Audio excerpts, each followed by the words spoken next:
السلام علیکم۔ پاکستان افغانستان بارڈر پر اس وقت جھڑپیں ہو رہی ہیں، لیکن ایک بڑا سوال یہ اٹھ رہا ہے کہ کیا اصل جنگ بارڈر پر ہے یا کہیں اور؟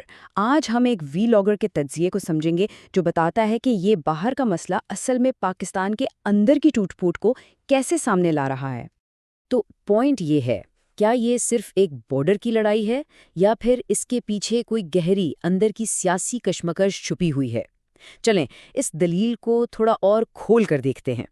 کہانی شروع ہوتی ہے بارڈر پر ہوئی جھڑپوں سے، لیکن جیسے ہی یہ خبر آئی فوراً ہی پاکستان کے سیاسی منظرنامے پر الزامات کی ایک آندھی چل پڑی۔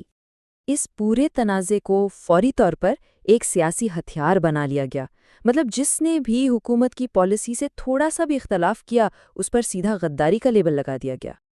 اور بس یہیں سے وی لاگر کا اصل آرگیومنٹ شروع ہوتا ہے۔ وہ کہتے ہیں کہ ایک بہت ہی خطرناک بیانیہ بنایا جا رہا ہے، ایک ایسا بیانیہ جہاں حکومت سے اختلاف کرنے کا مطلب ملک سے غداری کرنا بنا دیا گیا ہے۔ وی لاگر تو صاف کہتا ہے کہ یہ غداری کے سرٹیفکیٹ صرف اس لیے بانٹے جا رہے ہیں تاکہ ملٹری اسٹیبلشمنٹ سے شاباشی مل سکے۔ ان کا ماننا ہے کہ یہ جو جنگ کا ماحول بنایا جا رہا ہے نا، یہ اصل میں اندر کی آواز کو دبانے اور لوگوں کو آپس میں بانٹنے کے لیے ہے۔ تو یہاں دو بالکل الگ سوچ آمنے سامنے ہے۔ ایک طرف ہے اصل حب الوطنی، یعنی ملک کے دفاع اور سلامتی کی فکر، اور دوسری طرف ہے ایک سیاسی چال جس کا مقصد بس یہ ہے کہ جو بھی مخالف آواز اٹھے اسے غدار کہہ کر چپ کرا دو۔ لیکن سوال یہ ہے، کیا پاکستان کے لوگ بھی جنگ چاہتے ہیں؟ اس کا جواب ڈھونڈنے کے لیے ولاگر نے ایک سروے کیا، اور اس سروے کے جو نتائج آئے نا، وہ اس پورے جنگ کے حامی بیانیے پر ایک بہت بڑا سوال کھڑا کرتے ہیں۔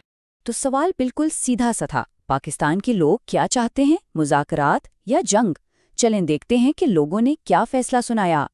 نتائج تو سچ کہیں حیران کن تھے۔ لگ بھگ 90% یعنی 89.4% لوگوں نے کہا کہ انہیں مذاکرات چاہیے، اور صرف آپ دیکھیں 10.6% لوگ جنگ کے حامی تھے۔ یہ نمبر صاف دکھاتے ہیں کہ جو بیانیہ بنایا جا رہا ہے اور جو عوام کی سوچ ہے اس میں زمین آسمان کا فرق ہے۔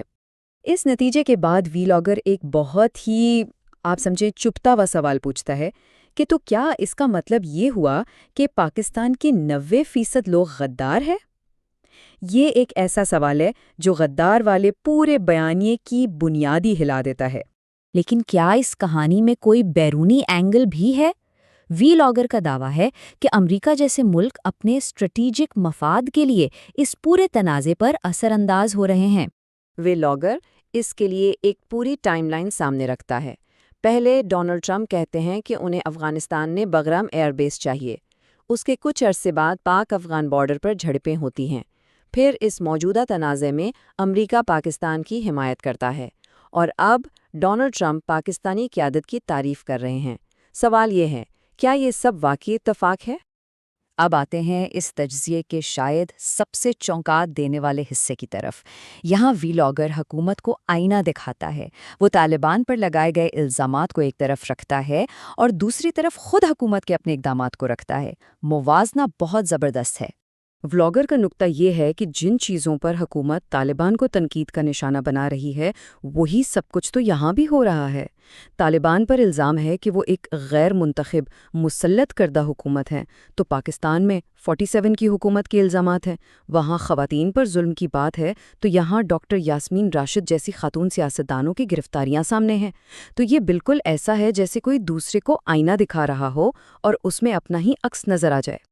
آخر میں وی لاگر اس نتیجے پر پہنچتا ہے کہ اس تنازع کی جو اصل قیمت ہے نا، وہ بارڈر پر نہیں بلکہ ملک کے اندر چکائی جا رہی ہے۔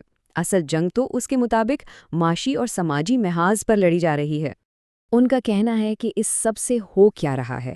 غیر ملکی سرمایہ کاری رک جاتی ہے کیونکہ کوئی بھی ایسے علاقے میں پیسہ نہیں لگانا چاہتا جہاں عدم استحکام ہو۔ معاشیت کو تو نقصان ہو ہی رہا ہے، اور سب سے بڑھ کر ہماری توجہ اپنے اصل اندرونی مسائل سے ہٹ جاتی ہے۔ اور ایک خطرہ یہ بھی ہے کہ ہم کہیں پھر سے وہ غلطی نہ دہرا دیں، یعنی ایسی جنگیں لڑنا جو ہماری ہیں ہی نہیں۔ وی لاگر اپنے تجزیے کو اس ایک بہت ہی طاقتور سوچ کے ساتھ ختم کرتا ہے کہ ایک ایٹمی طاقت کو باہر سے کبھی اتنا خطرہ نہیں ہوتا جتنا اسے اندر سے ہوتا ہے۔